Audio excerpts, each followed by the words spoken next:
əti çiğ yerləmiş. Balıqdır, quşdur, heyvandır. Çiğ yelir. İldırım çaxaraq hansı bir meşəni yandırır. Orada o heyvanların çoxu tələf olur. O dövrdə ki, o heyvanlar tələf olur, onlar da ac olurlar, gəlirlər, görürlər o yanmış heyvanın başlayırlar dərini soymağa.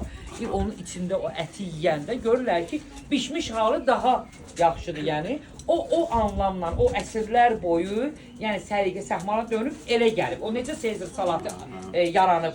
Yəni bildiyiniz kimi Sezar salatı hələ bir ki mətbəxdə qarma-qarışıqlıq düşüb, adam çox gəlib. Mətbəxi tez yığışdırırlar ki, görə nəsə eləyir. Bu anda masanın üstündə olan kahı qırıqlarıdır, ərzaqlar qarışıb, dağılıb, qarışıb. Onu töküblər bir tasın içine, görürlər qonaqlar çox olduğuna görə. Həminin onun üstünə mayonezi əlavə eləyiblər, qarışdırıb qoyurlar. Sezar salatı elə bir anlamla yaranır. Kebab doğuşu meşə yanğınında, onun qoxusundan.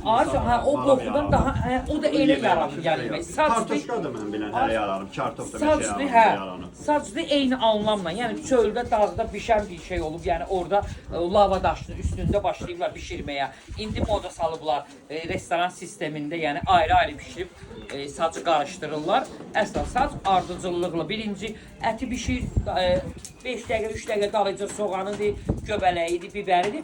Bu halla, yəni bişə-bişə dadlar bir-birinə çıxır. Yəni o cürə sacı pişirmək lazımdır. Yəni ayrı-ayrı pişirib qarışdırmaqda o dad effekti biz ala bilmirik. Yəni o ətin də tarixi elə birdir ki, yəni o bu əsrlərdə. Çox sağ olun bilgi üçün. Təşəkkür edirəm.